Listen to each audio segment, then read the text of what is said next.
Class, कैसे हैं आप सब? I am Abhishek Jain. Today we will start unit 4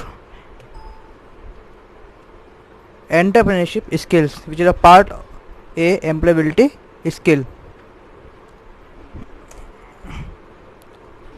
channel को सब्सक्राइब कर लीजिए ताकि आपको आगे क्लासेस मिलती रहें. एंटरप्रेन्योरशिप स्किल्स क्या होता है? Introduction. Business is an economic activity which is related with continuous and regular production and distribution of goods and services for satisfying human wants. Business आपको पता है एक इकोनॉमिक एक्टिविटी होती है जो प्रोडक्शन होता है या डिस्ट्रीब्यूशन होता है गुड्स का या सर्विसेज का, उनको कंटिन्यूस वे में रखना और उनका सर्विस देना किसको? ह्यूमंस को, जो ह्यूमन की नीड है, ह्यूमन को जो सेटिस्फाई करे. Business can be for profit entities और नॉन प्रॉफिट ऑर्गेनाइजेशंस. बिजनेस आपके लिए प्रॉफिट के लिए होता है और कुछ नॉन प्रॉफिट ऑर्गेनाइजेशंस भी होती हैं. What is entrepreneurship? The process of developing a business plan, launching and running a business using innovation to meet customer need to make a profit is entrepreneurship. Business plan को develop करने का process है. Business को run कैसे करेंगे, उसको launch कैसे करेंगे, कस्टमर के साथ मीटिंग कैसे करेंगे, इनोवेटिव आइडिया जनरेट कैसे करेंगे, नीड क्या है मार्केट में और प्रॉफिट कैसे जनरेट करेंगे, ये सब चीज़ें होती हैं एंटरप्रेन्योरशिप. एंटरप्राइज क्या है? Enterprise is a project or undertaking that is bold and fulfil a need of the society which no one has ever address. Enterprise कोई प्रोजेक्ट हो सकता है या कोई अंडरटेकिंग, कोई नीड हो सकती है जिसको सोसाइटी के लिए हमें फुलफिल करना है जो इससे पहले नहीं हुआ. ठीक है. रोल ऑफ एंटरप्रेन्योरशिप इम्पोर्टेंट है ये. Money in circulation. An entrepreneur create value by making available better and cheaper product and service for customer. The economy grows. इस तरीके के प्रोडक्ट जनरेट करेगा एंटरप्रेन्योर जिससे इकोनॉमी हमारी ग्रो होगी, कस्टमर जिसके लिए नीड करेगा और मनी सर्कुलेशन हमारी वहाँ पे जनरेट होगी. Social development. Creation of job. A business start by entrepreneur is usually a very small business in the beginning. Jobs को क्रिएट करेगा, एक छोटे लेवल पे बिजनेस को स्टार्ट करेगा यहाँ पे सोशल डेवलपमेंट के कैटेगरी में. Improve standard of living. More things available to live a comfortable life when entrepreneurs sell product like a tractor, a mobile phone or a mobile service. It help people live a more comfortable life. बहुत सी चीज़ों को comfortable life की need होती है. Entrepreneur क्या करता है, जब चीज़ों को सेल करता है तो वहाँ पे कंफर्टेबल लाइफ हमारी जनरेट होना शुरू हो जाती है. Optimal use of resources. There are various natural resources present around us, renewable and non-renewable. हमारे पास बहुत सारे रिसोर्सेज होते हैं, प्राकृतिक रिसोर्सेज होते हैं जो कि हमारे आसपास रिन्यूएबल होते हैं और नॉन रिन्यूएबल भी होते हैं. Entrepreneur keep working to find the most optimal way of using the resources to reduce cost and increase their profit. Entrepreneur क्या करता है, इस तरीके से वर्क करता है, कॉस्ट को रिड्यूस करने का रिसोर्स वहाँ पे ढूंढेगा और प्रॉफिट इंक्रीज करने का मेथड अप्लाई करेगा. मतलब कॉस्ट रिड्यूस होगी हमारी और प्रॉफिट भी इंक्रीज हमारी वहाँ पे हो जाएगी. मोर benefit and lower price product and services at competitive prices. बहुत सारे कम प्राइजेस में या ऐसे प्राइजेस में जो कस्टमर की नीड को जनरेट कर रहे हैं, प्रॉफिट वहाँ पे जनरेट हो दे रखा है. Entrepreneur compare in a market price of product come down. जैसे किसी चीज़ का प्राइस डाउन होगा, कस्टमर की नीड अगर उससे है तो कस्टमर उसको एक्सेस करेगा और उस पर प्रॉफिट भी जनरेट होगी. Qualities of a successful entrepreneur. क्या क्या क्वालिटी होती हैं यहाँ पे? पेशेंस. सबसे पहले कोई भी जब सक्सेसफुल एंटरप्रेन्योर होगा उसके अंदर पेशेंस होगा. मार्केट में होगा तो मार्केट में बहुत सारी चीज़ें अप होती हैं, डाउन होती हैं, तो पेशेंस इज़ मस्ट. पॉजिटिव होगा वो एंटरप्रेन्योर जो सक्सेसफुल होगा, उसके अंदर नेगेटिव नहीं होगा कोई भी व्यू. पॉजिटिव वे में वो आपसे बात करेगा, चीज़ों को पॉजिटिव वे में वो जनरेट करेगा.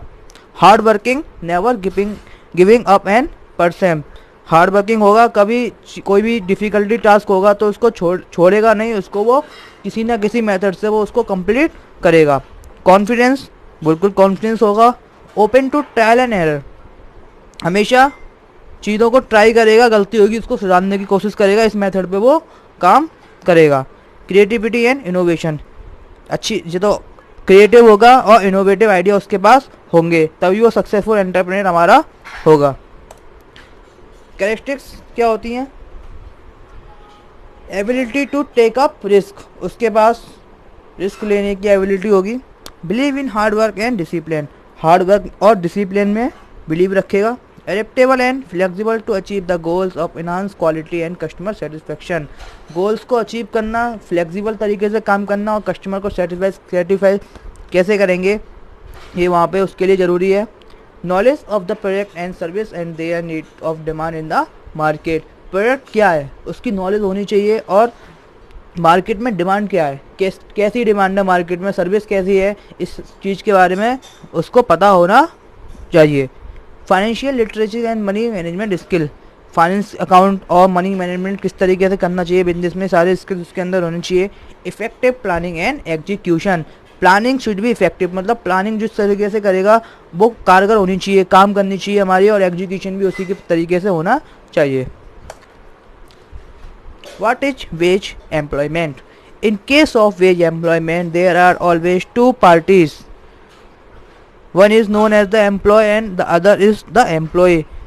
अगर मैं वेज एम्प्लॉयमेंट की बात करूँ तो हमेशा दो पार्टीज होंगी, एक तो एम्प्लॉयर होगा और एक एम्प्लॉय होगा, एक जो काम दे रहा है और एक जो काम ले रहा है। The ways employment does not involve too much risk but entrepreneurship involve taking certain amount of calculated risk. Veg employment में क्या होगा, ज़्यादा रिस्क नहीं लेना चाहेगा वो, लेकिन एंटरप्रेन्योरशिप में क्या होता है, एक कैलकुलेटेड रिस्क वहाँ पे जनरेट होता है। वो बिजनेस में होगा तो कुछ ना कुछ वहाँ पे रिस्क लेके वो वर्क करेगा। बेनिफिट्स ऑफ एंटरप्रेन्योरशिप, क्या क्या बेनिफिट्स हैं?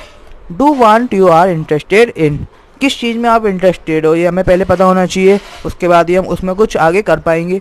Work from for your self and not for other, खुद के लिए काम करना है, किसी और के लिए नहीं करना, ये हमारे लिए सबसे इंपॉर्टेंट होना चाहिए। Make profits for your self, खुद के लिए जब काम करेंगे तो प्रॉफिट्स भी खुद के लिए ही जनरेट करने हैं। मोर रिस्क मोर प्रॉफिट, जितना मार्केट में रिस्क उठा लोगे उतना ही ज़्यादा प्रॉफिट कमा लोगे। टाइप्स ऑफ बिजनेस, कौन कौन से टाइप्स दे रखे हैं? Hybrid, product and service. In a hybrid business is a mix of product and service business. Hybrid क्या होता है? प्रोडक्ट एंड सर्विस बिजनेस का कॉम्बिनेशन होता है। प्रोडक्ट बिजनेस क्या होता है? A business where a seller and buyer exchange a thing which can be seen and touch is called a product based business. वो बिजनेस जिसके अंदर हम प्रोडक्ट को टच कर सकते हैं, उसको देख सकते हैं, बायर सेलर एक्सचेंज कर सकते हैं आपस में उस चीज़ को, तो वो है आपका product business. In service business a seller help the buyer to finish some work which cannot be seen or stored, for example plumbing, teaching, hairdressing etc. as a call as a service based business। बहुत सारे business होते हैं जिसको आप पता है कि ये काम हो रहा है लेकिन आप उसको टच नहीं कर सकते, जैसे टीचिंग, प्लम्बिंग, हेयर ड्रेसिंग। आपको पता है टीचर जब टीच कर रहा है, आपको कोई चीज़ पढ़ा रहा है तो आपको वो आ रही है, लेकिन आप उसको पर्टिकुलर उसको पकड़ नहीं सकते, सिर्फ आप उसको समझ सकते हो। Steps of starting a business, कैसे हम नया बिजनेस स्टार्ट करेंगे, तो यहाँ पे कुछ स्टेप्स दे रखे हैं। फर्स्ट इज आइडिया, हमारे पास सबसे पहले क्या होना चाहिए? आइडिया होना चाहिए। हम कोई बिजनेस स्टार्ट करते हैं तो हमारे पास उसका first step should be in any idea. A idea could not, business idea could be based on something you are interested in doing, for example making dosa. आप किस चीज़ में इंटरेस्टेड हो? अगर आप एक अच्छे कुक हो तो आप कोई अपनी शॉप खोलना चाहते हो, अपना कोई रेस्टोरेंट खोलना चाहते हो, तो वहाँ पे आपको, अगर आप डोसा स्पेशलिस्ट हो तो आपको आपने डोसा के लिए सोच लिया ठीक है मुझे डोसा बनाना है, तो मैं अच्छा डोसा बनाता हूँ तो मैं यहाँ पे एक शॉप खोल सकता हूँ, तो आपने एक आइडिया जनरेट किया।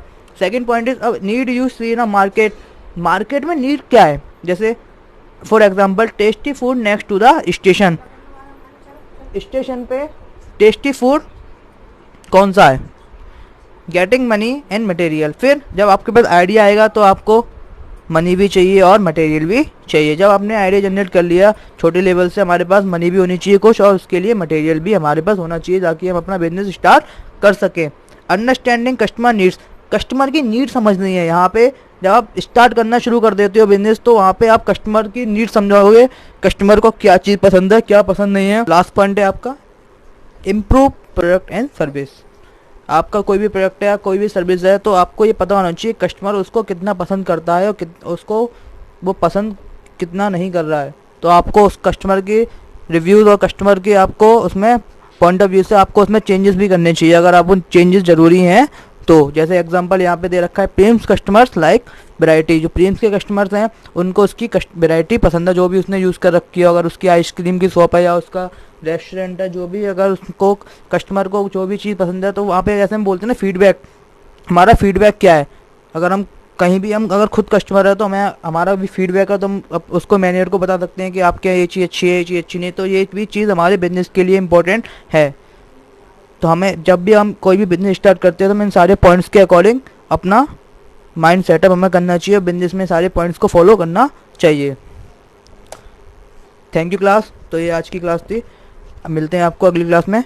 तो प्लीज़ इस चैनल को सब्सक्राइब कर लीजिए और अपने दोस्तों के साथ आप चैप्टर्स को शेयर कीजिए ताकि वो भी अच्छे से पढ़ाई कर सकें और उनको भी आईटी की नॉलेज वहाँ पे उनको मिलती रहे।